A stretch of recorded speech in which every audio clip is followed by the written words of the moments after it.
Welcome back, everyone, to National Park After Dark. This is episode 2 on Dian Fossey. Danielle's first two-parter. It feels weird. I don't know how because I'm not in the groove, like we stopped abruptly and now it's like a week later. Well, you left us all on quite a cliffhanger. You're just like, Dian Fossey led this crazy life. She did all this. She made a couple people mad, and then she was brutally murdered. Okay, bye. See you later. All right, bye. Well, it was more than a couple people, and we'll get into that. I did kind of write a little bit of a recap for everybody, so we're going to just begin with that, just so we're all on the same page. But Yes. If you have not listened to episode 75, this is not going to do it justice, so go ahead, get on back there, listen to it. You need the first one. For sure. So, bringing us back to where we left off, we discussed Volcanoes National Park and the work that Dian Fossey accomplished in the park regarding the mountain gorilla. We talked about the animal in depth and the danger that their population was under, just different threats that were going on within the park, poaching and habitat loss, etc., by the time that Dian got to work in Africa. And Dian had been working in Africa studying the mountain gorillas and actively fighting for their protection for years. She deployed what she dubbed active conservation. Remember those different tactics that were a little severe but successful, and they did cause a lot of unrest and a lot of trouble. While she had set up a successful research center in Volcanoes National Park, she was also getting on the bad side of some really dangerous and prominent people in her crusade to help the animals and to protect their environment. She was in Africa for just shy of around 2 decades by the time December of 1985 rolled around, and that is when she was found murdered in her cabin within the park. So that's where we're at. And now you're going to tell us about what happened. Yes. We've all been waiting. Tell us. I don't know this story, so I'm excited. Okay. To hear it. There's a lot of questions. It's a lot of unanswered stuff, but it's going to be a wild ride. So here we go. So we are now in the morning of December 26th and or December 27th. There's so many different sources say one or the two, and both dates are marked in reputable sources. So one of those days.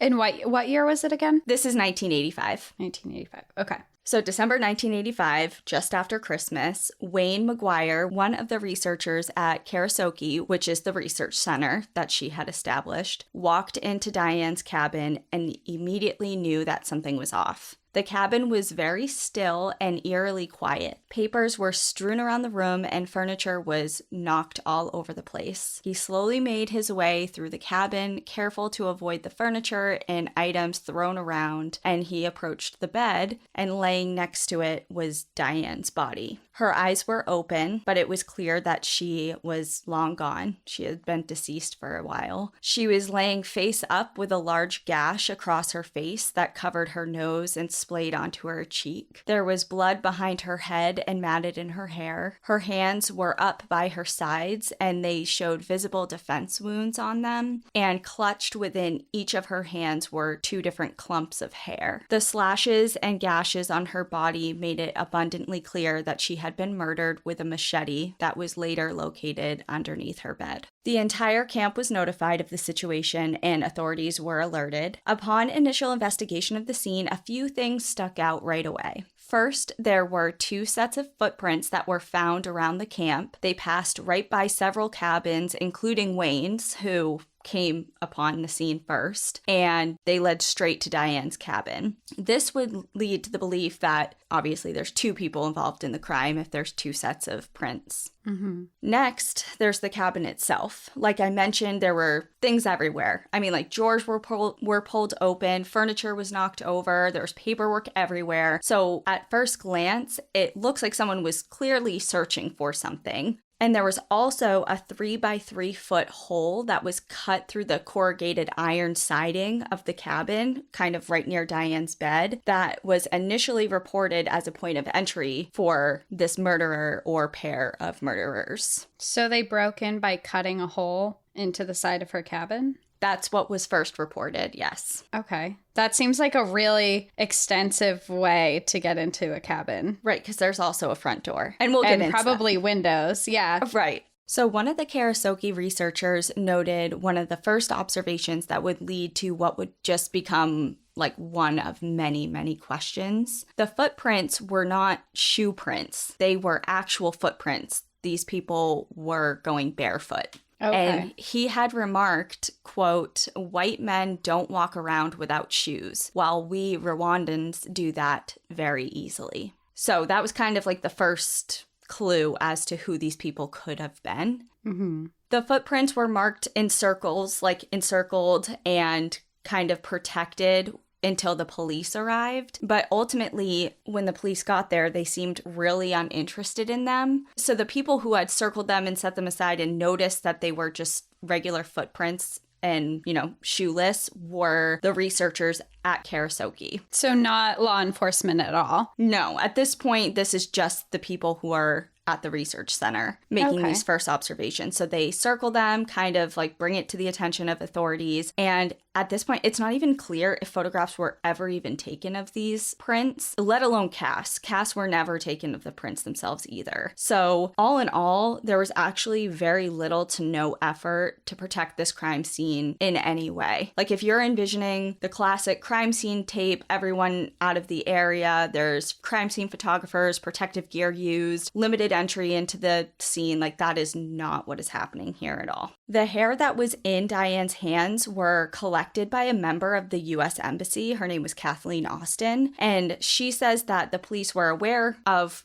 her doing this and actually watched her do it and didn't even bother to intervene or to collect their own samples. And the hair samples were collected separately. So one sample from her right hand was packaged and then one from her left. So they were separated. And the intention was that they were going to be sent to the FBI for analysis. DNA analysis, see if they could find out who did this. Right. So next, back to that hole in the wall, which is very odd because, like I said, the first reports, I mean, if you look at old news footage of this story being broke, because remember, Diane is a huge public figure. Like everyone knows who she is. This is a high profile case. It's a very violent crime. It's all over the news. And there is footage of reporters saying, stating that this is what happened. Like the intruders came in this way. Like it was being reported as fact. Okay. I'm guessing you're going to say it's not true, and I'm just by the way that you're saying it, but it's just weird to think if someone was actively cutting a hole in my wall from outside, I would leave. It just like alarm bells would go off way before someone sneaking through a front door or a window if someone was actively cutting a giant hole in the wall. Right. And that's exactly the questions that immediately came to mind. Like anyone who hears that, it's like, hold on a second. And this is with a machete. Yeah. So they would be hacking it. That takes time. Even if it was the sharpest machete in the world, somebody very skilled at doing this, it still takes time. It makes noise. It would create some sort of racket. So it leads you to question why Diane stayed, if she was aware of someone breaking in through her wall with a machete. Why didn't she run? Why didn't anyone else hear anything? Because it sounds like it's all pretty close together. Everyone's. Yeah, the camp is obviously, all in one. It's a camp. The cabins are close together, but they're not butting up against each other. And it is in the forest, the jungle. But at the same time, you think that you would hear something like that. At first, the overwhelming theory emerged that this was the work of poachers. She had put poachers through hell, as we discussed a little bit in the last episode. She literally tortured them. And after the murder of Digit, her favorite mountain gorilla, she really, really ramped up her active conservation methods. And this included, which, forgive me if I already told you this, because I don't remember, but I put it in here because it's just wild. She actually put a noose around one of the captured poacher's neck and threw the end of the rope over a rafter and was threatening to hoist him up and hang him if she didn't give him information that she needed. And another time, this is just a rumor. However, a lot of people don't think it's very off base. There was a rumor that she had injected a poacher with a slurry of gorilla feces in hopes to give him septicemia, and that she was also hiring different sorcerers from local communities to poison and curse poachers. Damn, so she is not against violence at all when it comes to saving the gorillas. Yeah, and we'll get into it a little bit. There are people who say, a lot of this is rumor, based on rumored. I mean, of course she did, for sure, burned people's Torture. villages down, and she, but as far as like killing anyone or, acts of horrific violence. Because the other thing that we didn't really talk about, but is something to note, is it's not like it's just her and she's this wild and crazy violent person. If the Rwandan authorities got their hands on poachers or people doing illegal activities, they didn't treat them much better. Like, this was a very violent time and people were not treated kindly who broke the law like this. So not excusing it, but it wasn't like wildly out of the norm. Well, I imagine Dian Fossey had people with her that was also contributing to this as well. Yeah, she wasn't just a lone soldier. Like, there were people also involved. I feel like that's a really important picture to paint, because when you're saying like Dian Fossey was out there just burning villages down, it would be like, oh my God, Diane. She was definitely the ringleader. So there is that. For sure. All of that to say is she made a lot of enemies, is essentially the moral of that story.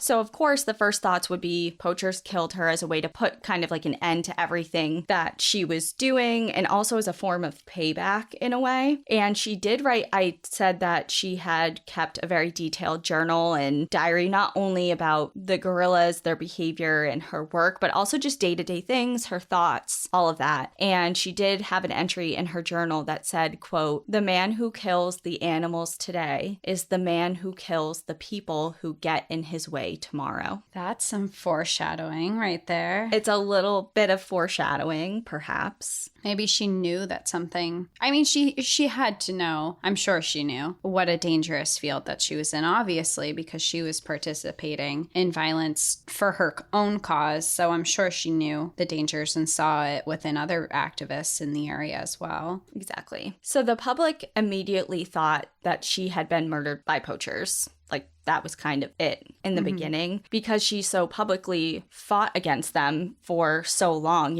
18, 19 years. So back to the crime scene. The crime scene at first looked and appeared to be chaotic. Obviously, there's shit everywhere. And it was, chaotic to some extent, but upon closer examination, nothing had apparently been taken. There was money there were weapons there, nothing had been moved of value. So it was personal it was clearly not a robbery. Clearly not a robbery. And this immediately raised red flags to her fellow researchers and to her friends, because that did not track with poachers at all. So even if it was personal and it was payback, poachers would have almost certainly taken guns and money as just kind of like bonus. Like, these are people that are not in financially stable positions. So to pass up thousands of dollars in cash and weapons would not happen. So that was kind of like the first, what is going on here? Like, that doesn't seem like it's really fitting together. Mm-hmm. Another thing that was observed, which I will mention because it was brought up a few times in a few different sources, but at the same time, I don't know. There was kind of a serious lack of blood at the crime scene. Like, there was blood present, but she was murdered with a machete. You think that there would be a lot of blood involved. So at first, this kind of raised another question of, okay, well, was she murdered somewhere else? Was she taken somewhere, murdered somewhere else, planted back into the cabin? Shit was strewn all over the place, and then someone cut a hole in the wall. I don't get the hole in the wall. I still don't.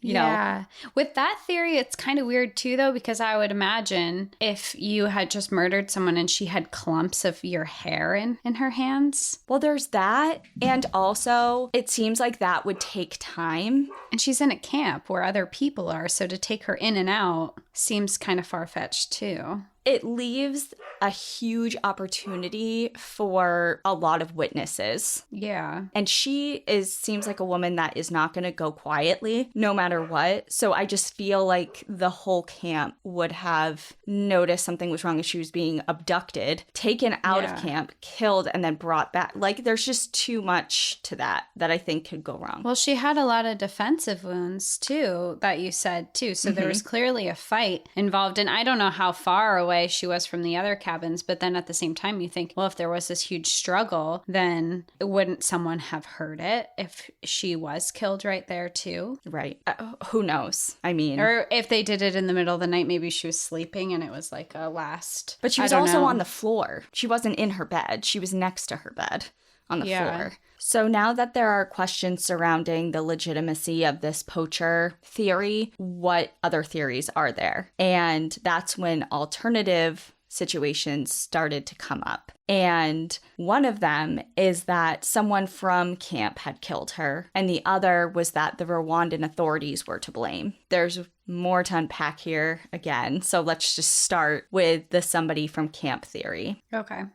This train of thought kind of sprung out of a hot and cold relationship that Dian had with many members of her staff throughout the years. There are a lot of people who have gone on record saying how much they adored Dian and admired her and truly loved her. One person was even quoted as saying, "She wasn't just our boss, it felt like we lost our mother." Like, she was very beloved by a lot of people. However, if you remember back in part 1, we did kind of start discussing how paranoid she was getting, that like a lot of people in camp were turning against her. And an old friend named Kelly Stewart had one of these hot and cold relationships with Dian, as it seemed kind of was the theme for most of her relationships and friendships in her life at the time. And Kelly was quoted in a Vanity Fair article about her relationship and how Dian treated others. And I thought that I didn't want to condense it because it's very important. So this whole next thing is a quote. She said, "She had a perfectly colonial attitude towards the Africans. On Christmas, she'd give them the most extravagant presents. Other times, she would humiliate them, spit on the ground in front of them. Once I even saw her spit on one of the workers, break into their cabin and accuse them of stealing and dock their pay. 2 researchers left Karasoke because of the way that she treated the Africans. My people, she used to call them. They were loyal to her, but they had to stay because there are few paid jobs in the area and there is a certain cachet to being a tracker. The men never knew when she was going to start yelling at them. When she left camp, it was like a cloud had risen, and it got worse over the years. She viewed herself as a warrior fighting the enemy who was out to get her. It was a perfect ending. She got what she wanted. It was exactly how she would have ended her script. It must have been painful, but it didn't last long. That first whack killed her. It was such a clean whack, I understand that there was hardly any blood."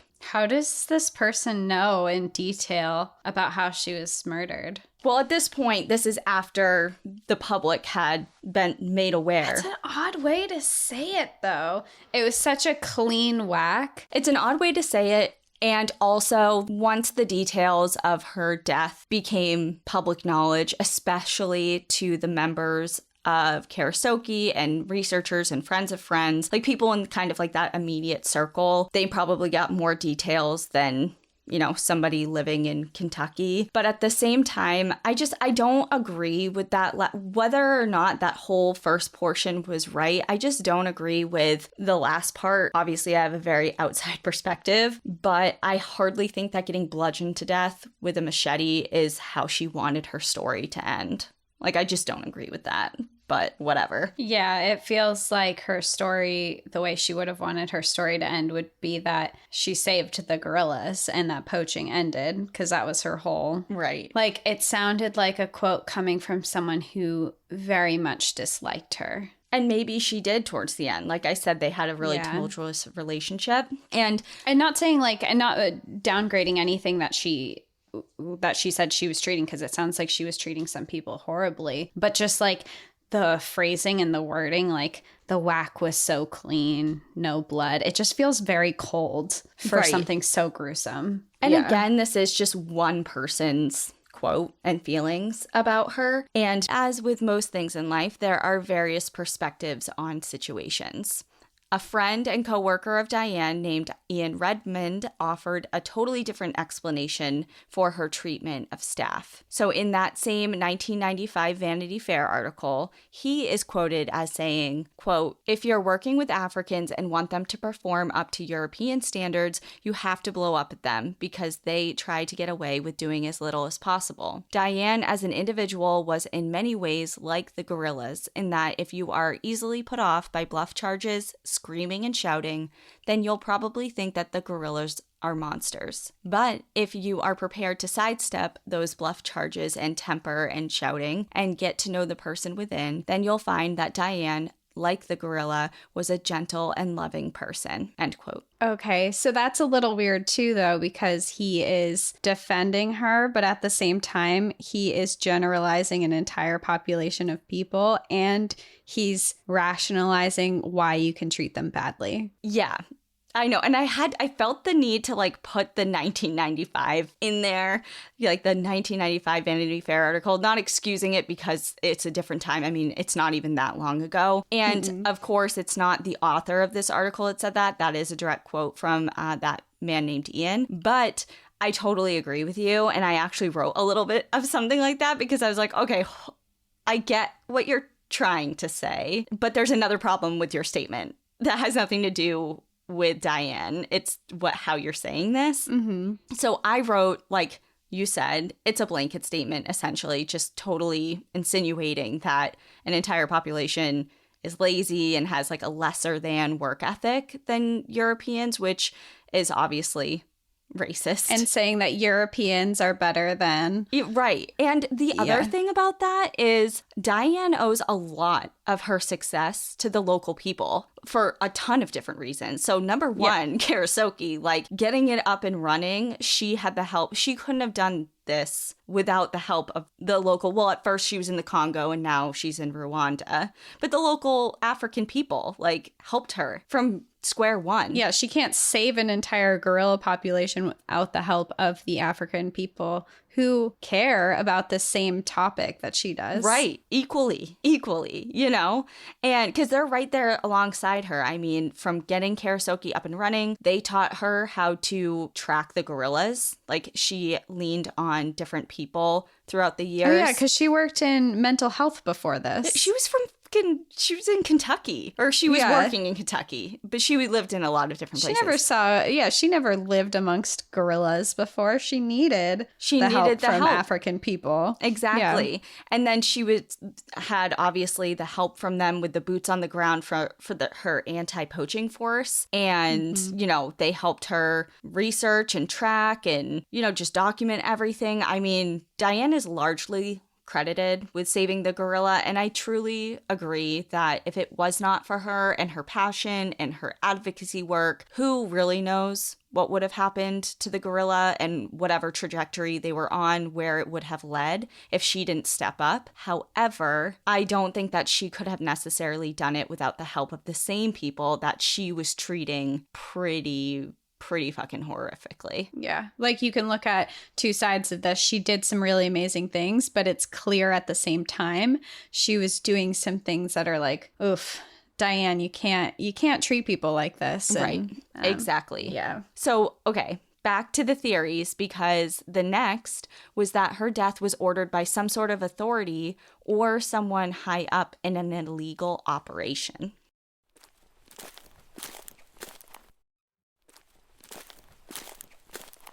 Next theory, that her death was ordered by some sort of authority or someone high up in the Rwandan government or in an illegal operation of some kind, like some sort of authoritative figure. So on January 14th of 1986, which is about 3 weeks after her murder, Ian actually found a carbon copy of a letter that she had written to him, but he had never received. The U.S. Embassy had taken possession of Diane's cabin and its contents kind of pending this entire investigation, and Ian had gone with some of the representatives into the cabin to go through some of her things. The letter, written 1 month before her death, detailed information that she had uncovered about a smuggling operation that was going throughout the park and operating within the park. So, in part, the letter read, "Dear Ian, the latest poacher captured is also a gold smuggler between Zaire and Rwanda. I examined his clothing to find a letter between he and his dealer setting up appointment places for gold deliveries." The thing that's interesting about this is all the other copies of all the other letters that she had written to Ian, he had received, but not this particular one. And while it certainly could have gotten lost in the mail, things happen, whatever, it just seems very odd, especially given the nature of its contents, the timing. It's just weird. No such thing as coincidences. Right. So this could definitely be considered evidence against the people that were named in this letter, evidence of crimes clearly being committed. Diane was known for holding evidence and using it essentially as blackmail against people that she viewed as enemies. Like, she kind of had this arsenal of collateral that she would hoard against people and be like, if you don't comply with what I want you to do, or if there was ever a situation that came up that she needed to use some information against someone, she would have it. So that's obviously very dangerous, especially when you're working with gold smugglers. Yeah. So a photocopy of this letter was taken and given to authorities. And to Ian and members of the embassy, this seemed like a big lead, a big start of uncovering the truth of what really happened to Diane. But the Rwandan authorities had a completely different take on this situation. At this point in time, Wayne, who was the guy who originally found Diane in the first place, was put in charge of the camp, and most everyone that was working in Karasoke was taken in for questioning and interrogation, and the police contacted the embassy to obtain the hair samples that they had collected from Diane's hands. So the woman who collected them from the US Embassy originally, she complied, of course, but she was smart, and she only gave them half of each sample, and she kept the remaining because she wanted to send the samples to the FBI because the Rwandan authorities were sending their portion to a completely different lab in Paris for analysis. Okay.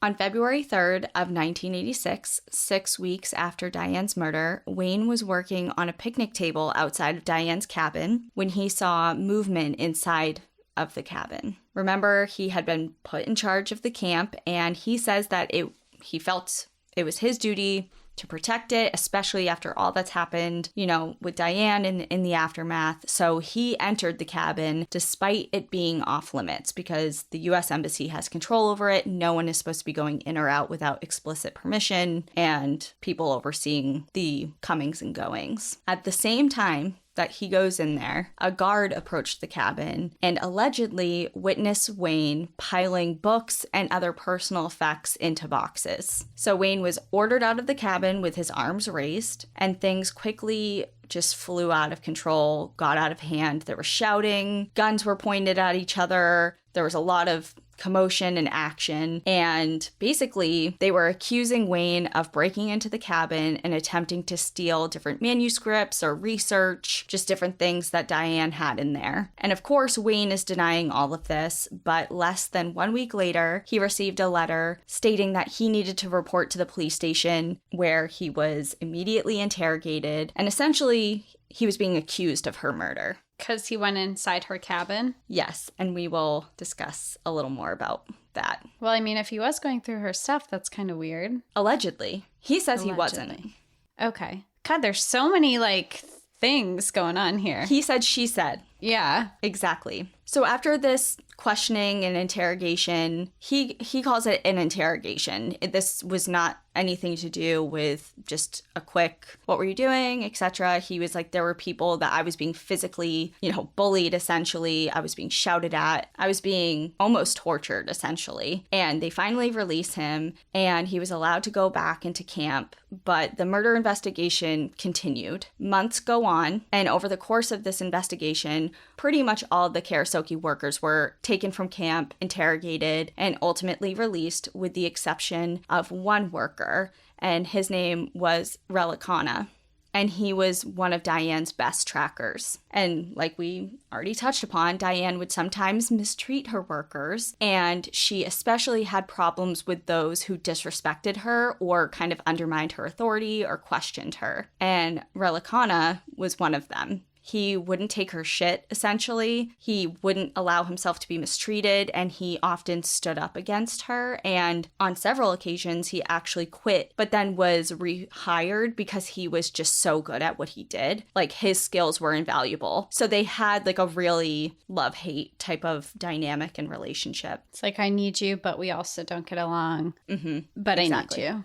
But I need you, and you ultimately contribute a lot to my work. So the night that Diane was killed, he was actually not in camp at all. He was at home with his family. But despite that, the police came for him, and the hot and cold relationship that he shared with Diane was twisted by authorities and kind of melded into, well, this is motive for murder because you guys didn't get along. And it was very clear. But she didn't get along with a lot of people. But with him, with Relicana, it was like very apparent. Okay. So at this time, investigations were handled through interrogation in Rwanda. There was not really much in the way of physical evidence being presented, which for obvious reasons is a huge, huge problem. Mm-hmm. And Relicana was brought into the police station for questioning and then was immediately brought to jail. The U.S. Embassy was on the Rwandan government asking for updates and evidence and updates on the status and investigation and basically saying, what is going on with him? Like, why are you holding him? What's happening? And they got little to no response from the Rwandan government during this time. So now we're in July of 1986, and this is now 7 months after she was found murdered. And the Rwandan authorities received the lab results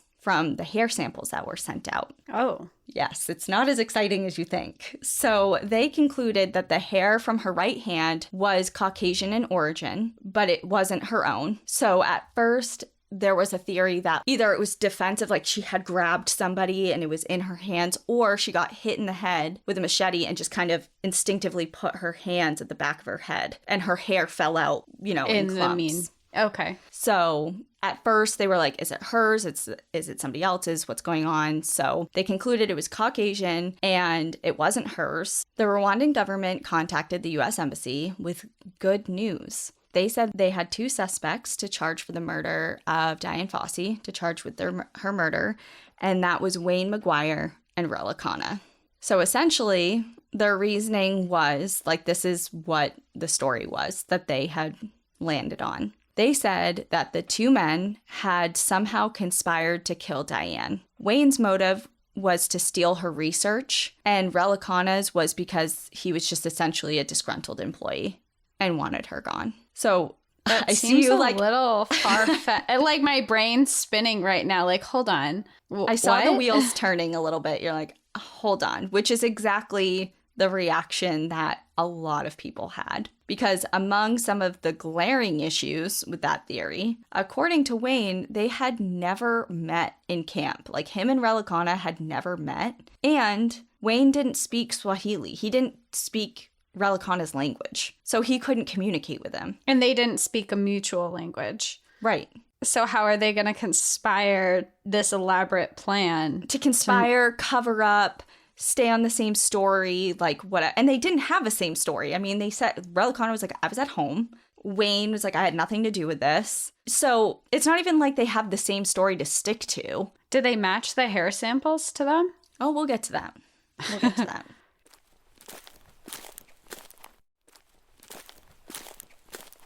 So despite these issues, and obviously all of the other questions that kind of are embodied in this whole quote-unquote reason, they remained prime suspects.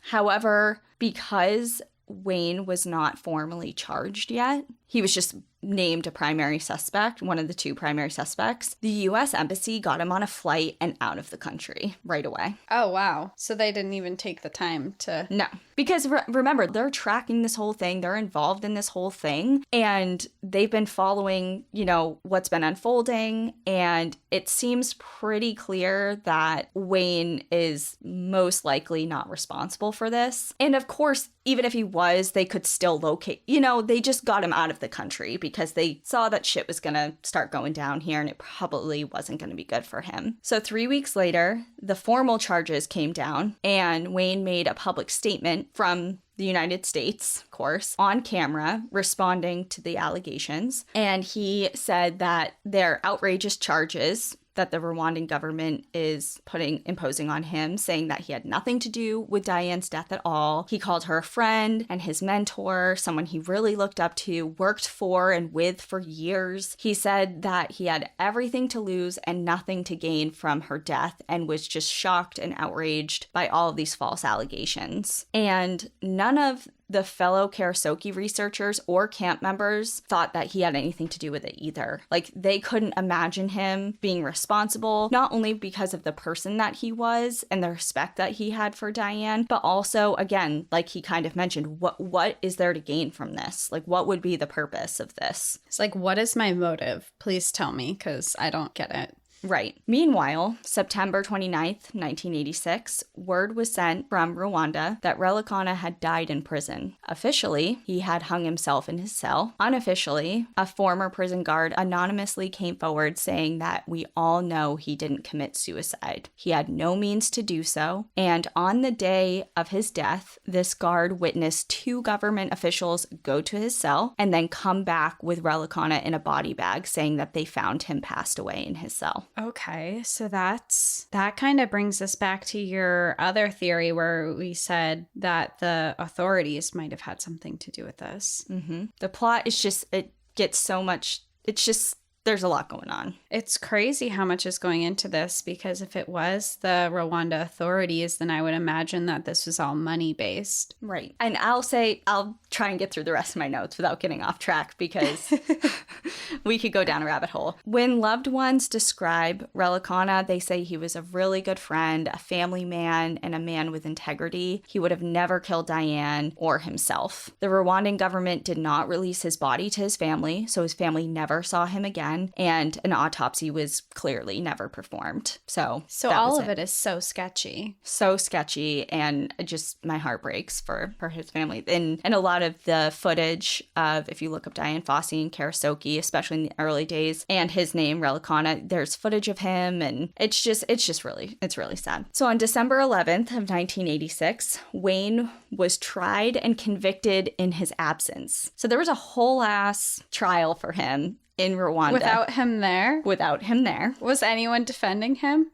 Well, I'm not trying to laugh. They just like, I don't we're going to have laugh. a trial. He doesn't have an attorney. It's just us. It's called trial in absentia or something. It's like the term. It's basically like the show's going on with or without you. So he was not there for obvious reasons. But members of the U.S. Embassy were in attendance and stated that any reasonable person would have found there was no compelling evidence whatsoever. There was no defense lawyer, no witnesses were called, and no physical evidence was presented. The trial lasted less than an hour, and a judgment was rendered very quickly. He was found guilty and sentenced to death. What? Mm-hmm. This sounds like something that you would hear like so long ago, but this was in the 1980s. Yes, it was. How do you sentence someone to death who's not even in the country? Or with no evidence. Like, there's just nothing around. Like, I'm holding out my hands. It's like empty. Like, what is... I'm sure the U.S. Embassy was like, okay, so he's just not going to come back here. Right. Exactly. So clearly this entire situation is a huge mess. Diane lost her life. Relikana lost his life as well. And Wayne is now sentenced to death. No one is winning here, you know? Mm-hmm. And according to documents from the laboratory in Paris, because remember, let's bring it back to the hair samples now, they confirmed the hair in Diane's hand came from a Caucasian person, but it was never, ever compared to Wayne's. So it may very well have been somebody else's or even hers, because they initially said it wasn't hers, but upon further investigation on all of the documentation from the lab, there was no comparison hair samples ever taken to compare this hair to anything else. So they just knew it came from a Caucasian person. That's it. Okay, so they didn't even compare it to her own hair? That's what it said. Or Wayne's. Or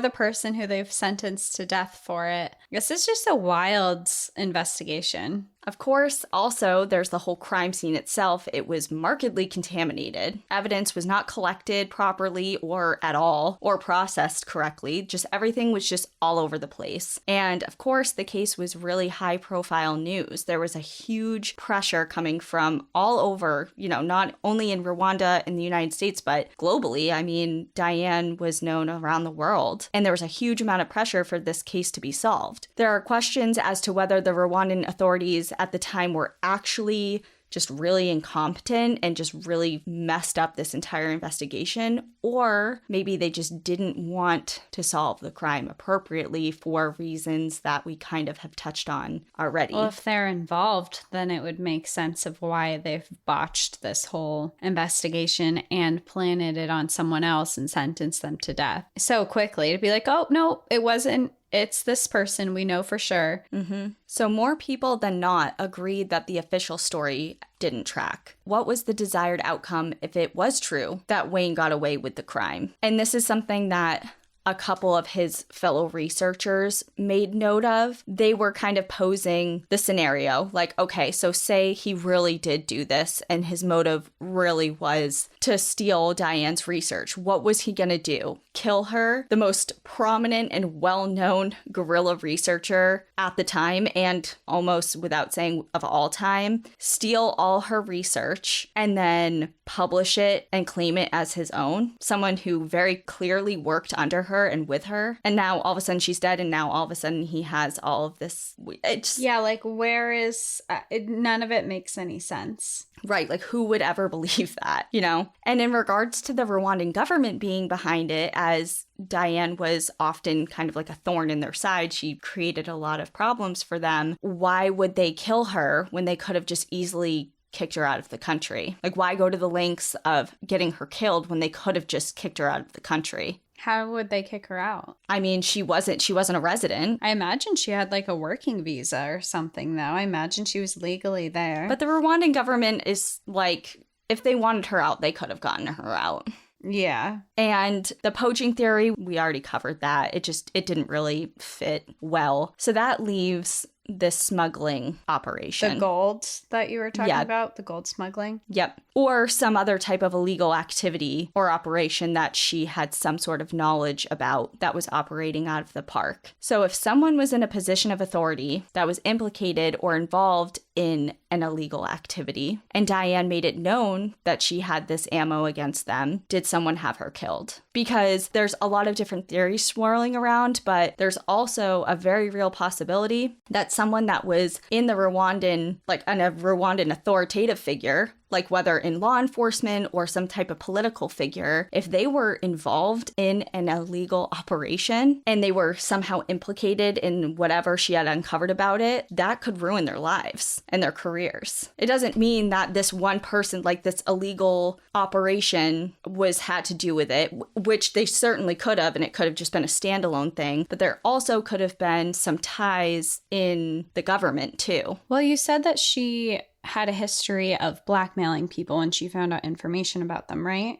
Yes. So if she did uncover something, she could have just threatened the wrong person, essentially? She could have threatened the wrong person, or she could have threatened. So say, let's just hypothetical this. Say it was some sort of gold smuggling operation, and she had made it known to them that, hey, I have X, Y, and Z on you, like, just so you know, like, watch your back type of thing. If they weren't the ones responsible directly for her murder, I'm saying that I don't think it's out of the realm of possibility that someone, say a police officer in the Rwandan government, like someone that is in a law enforcement role, also has ties with this illegal gold smuggling operation. And if word gets out about the operation and it links that person to the illegal activity, it could just tear their whole life apart and their career down. Mm-hmm. It's like a dirty cop situation. Yeah. There's so many avenues here of what could have happened. I feel like all of it is kind of a guessing game of, was it? I mean, we have some things where it's like, this is really far-fetched, this is really far-fetched. And then there's just these other avenues like law enforcement, or if she knew some things that she shouldn't have, that avenue. And just yeah, the other thing is like, I truly think that the whole one of her researchers or one of her workers murdering her, I think that's far-fetched, of course. But all of these other things, even poachers, like, yeah, it doesn't exactly fit, but I don't think it's impossible either. And I don't know, there's just obviously some things that you lean way more towards than others, but there's just a lot of possibilities here. And just as like kind of a last couple things to make it even more complicated. Oh no. At the time of her death, she had been in negotiations and had already signed a movie deal to create a movie off of her book, Gorillas in the Mist. And she said at this time that she had information that she was going to tell the world. So she's about to make a blockbuster Hollywood movie and has all this information that she wants to share with the world. This happened right before her death. So was this really the work of some really powerful people trying to silence her and whatever information she was going to disclose to and make known to everybody? And then in 1994, a civil war in Rwanda led to a genocide that killed an estimated 800,000 people. And along with the mass loss of human lives came mass destruction of the country. The entire court involved in Diane's case was burnt to the ground, along with any chance of recovering documents or other evidence related to her case. The hair samples sent to the FBI have presumably been destroyed, and the ones sent to the Paris lab cannot be located. There is no extradition treaty between the US and Rwanda, and therefore Wayne was not sent back to the country to face his sentence. Although he didn't lose his life, he lost pretty much everything else. His childhood dream of working with the gorillas and all of his years living and working in Volcanoes National Park were just totally gone and done. And he had to create an entire new life and career for himself. And he has kind of reinvented his career, and he now works in the mental health field. And to this day, Dian Fossey's murder remains quote-unquote solved if you were to ask the Rwandan authorities, but there's a lot of mystery around it. And nobody else other than Wayne,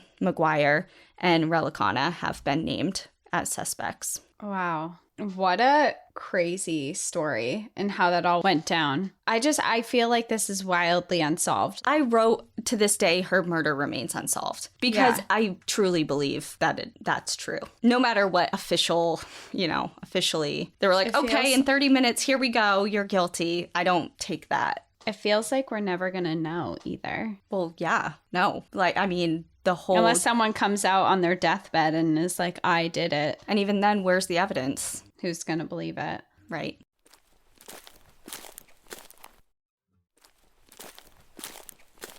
Her memoir, Gorillas in the Mist, was adapted to a feature-length film and was released in 1988, which made Gorillas in the Mist kind of just like a household name. Sigourney Weaver, who played Diane in the film, said that after spending so much time learning about Diane, her work, and spending so much time with the gorillas, it became impossible to go back to the way that she saw the world before. She, Sigourney Weaver, is now an honorary chair at the Dian Fossey Gorilla Fund International. So that film really changed her life. Mountain gorilla numbers have doubled since Dian Fossey's time and can be found in 3 countries spanning 4 national parks: Windy National Park, Mahigna Gorilla National Park, Volcanoes National Park, and Virunga National Park. The current director of the Karasoke Research Center said if it was not for Diane and her courage, there would be no wild gorillas left to protect at all. World-renowned naturalist David Attenborough noted that if anyone could say that they saved a species single-handedly, it would be Diane. He said she undoubtedly turned the world's attention towards gorillas. Her friend Ian said of her, she got behind the big bluff bravado and found the gorilla. It's that amazing meeting of another mind that happens to be inside a non-human body. That's the magic to be opened up to the world. The work she began is still carried on today. The descendants of the first gorillas that she made contact with back in 1967 are still being studied and monitored by researchers at Karasoke who hike out every single day to monitor and study the animals animals. Each and every morning, Fossey Fund trackers will locate their assigned gorilla group by finding where the gorillas built their nests the previous night, and then follow the trail of crushed vegetation left behind as the group moves. Upon locating the groups and recording the group's location, the trackers will then locate each individual and record different information regarding their appearance and their health, and mark any changes, such as if there was anybody that was born, anyone that died, anyone that came to the group or left the group, as a way of just tracking the overall population dynamics. Behavior is also noted constantly as a way to collect detailed information for the long-term research database that has been going strong since Dian's time. And as of this year, in 2022, the government of Rwanda announced plans to expand this national park by roughly 39 square miles. This addition will serve ultimately, hopefully, as a buffer zone between the park and the surrounding communities, and will be utilized for agroforestry, which will hopefully benefit both the park and the people. But most importantly, the expansion will reduce human-wildlife conflicts, hopefully of up to a projected 80%. The projected timeframe for the project will last approximately the next 5 years, so I guess we'll check back in 2027 to see where the status is. However, it is really important to note that war in surrounding areas such as the Democratic Republic of Congo has resulted in more than 4 million human lives lost over just the last 14 years. So this political instability and pressure from rebel groups throughout the areas has put a huge amount of pressure on the nearby national parks, not just Volcanoes national parks, and by proxy places the gorillas in the middle of this social and economic crisis. There's just they're in the crosshairs as well. And we mentioned before that Dian was opposed to gorilla tourism initially. Remember, she was shooting at tourists and basically a get off my lawn extremist. And there are actual, arguments against gorilla habituation. So a couple of them, human diseases like the flu, pneumonia, Ebola, can be transmitted from humans to gorillas. And obviously habituation, there leaves some risk there as far as, are you changing their natural behavior because humans are present all the time? Are we influencing them? Those are some of the arguments raised against exposing the wild populations of gorillas to people on such a regular basis. But towards the end of her life, Dian did start to come around to the benefits of gorilla tourism. As of 1995, since 1979, gorilla tourists have increased Volcanoes National Park's revenue by 2,000%, and the number of guards, guides, and administrators have doubled. So I have no idea what that current figure is because, again, that figure came from an older article that was published in 1995, so I have no idea where the numbers are now, but I can only imagine they've increased even from there. And donations to the Fossey Fund not only contributes to the anti-poaching efforts and research efforts, but it pours money into local communities in the form of education, teaching the next generation of the benefits of protecting the gorilla and the environment, not only because the gorillas are poster children, but because protecting them and preserving their home brings massive benefits and opportunity in the form of income, jobs, and support for the local economy. Other than the gorilla treks,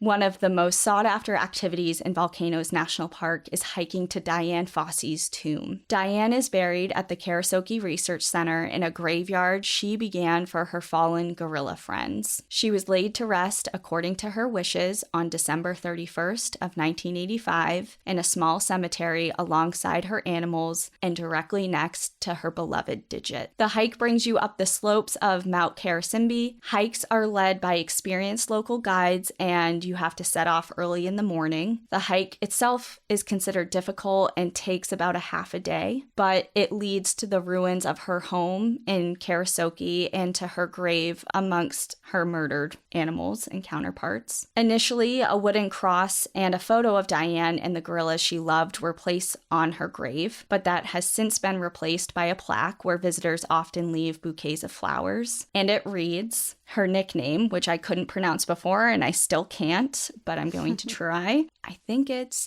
Nairira Machela Belly. That was really horrible. And anyone who knows Swahili or whatever, please don't come after me. I can't find any pronunciation. Send us an audio anywhere. of how you're supposed to pronounce it if you know, because that would be cool.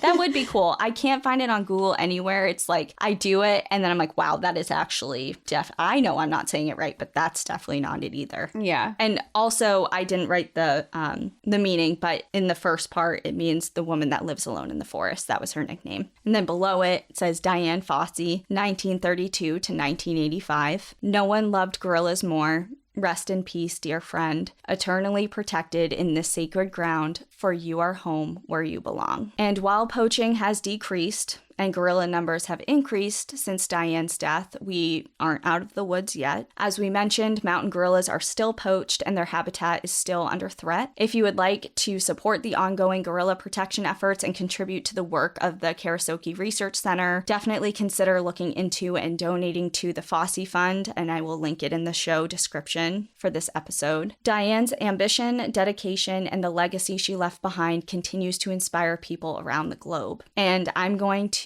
leave everyone with the very last entry that Dian ever wrote in her journal. And it says, I looked up into Digit's warm, gentle brown eyes. He stood pensively gazing down at me before patting my head and plopping down by my side. I laid my head on Digit's lap, a position that provided welcome warmth. When you realize the value of all life, you dwell less on what has passed and concentrate more on the preservation of the future. And that is the story of Dian Fossey and the mountain gorillas of Volcanoes National Park. Wow, what a legacy. What a legacy to leave behind. Yeah, for sure. She did it. I mean, she did what she set out to do after that first trip to Africa when she fell in love and found her purpose and her true calling. And she had a really violent end. And of course, that's just such a shame, and it's really horrible to think about, and it's very frustrating that the investigation was handled the way it was, and we don't have any solid answers. But she did reach her goal of protecting gorillas, and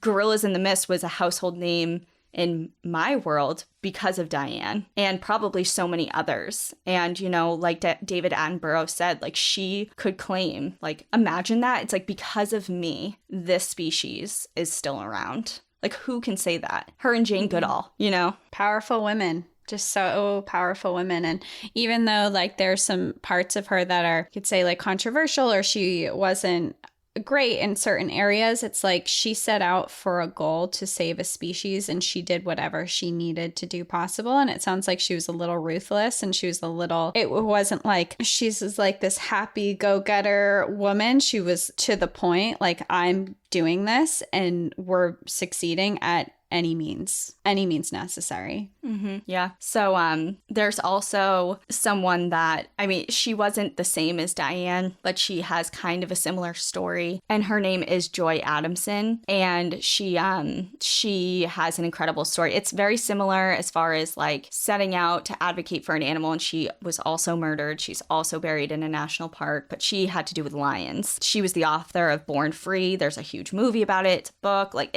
has very similar ties. So maybe that will be an episode in the future. I was gonna say, is this one you're doing soon? I don't know if it's soon, but I will put it on the list for sure. I read Born Free when I was in college, but I didn't know that she was murdered. She's in Meru National Park. But yeah, so anyway, that's the story of Dian, and obviously there's a lot of questions, and I'm sorry if this episode was, like, all over the place, because I'm like, how do I make this flow in a way? Because it's so all over the place. I don't know how to make it not all over the place. So, well, there's so many avenues, and there's so many questions and mysteries of what could have happened, and it sounds like there was a lot of people that could have been involved in this. So it would be unfair to not touch upon every section of that, right, despite it being, like, a little bit, like, all over every direction. It's because that's what the story is. You know what? I felt like that the meme from Charlie Day from Always Sunny in Philadelphia when he's like, he has the whole board of all these different like things and there's like red string everywhere and he looks like a madman. I know exactly which one you're talking about. Like, that's what I felt like trying to present this. I'm like, okay,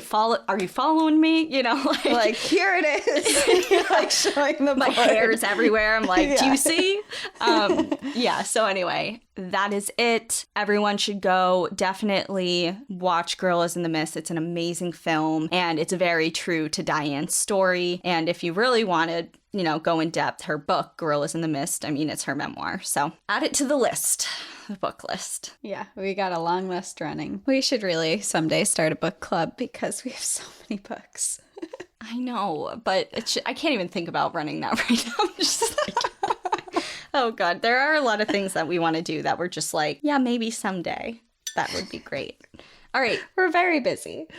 I gotta get out of here. It's hot. I gotta get outside. It's like a heat wave in Washington right now, which is absolutely unheard of, and I'm upset about it. And I have no AC. It's really hot in Vermont. I have AC, which is nice, but it's been like in the 90s the past few days, and it's hot. I know, we got on Zoom, and I was like, oh God, it's so hot. And Cassie's like, yeah, you're glistening. I'm like, oh, I'm sweating my ass off. Thank you for putting it that way. I'm glistening. Okay, everyone, we will see you next week. In the meantime, enjoy the view. But watch your back. Goodbye. Bye.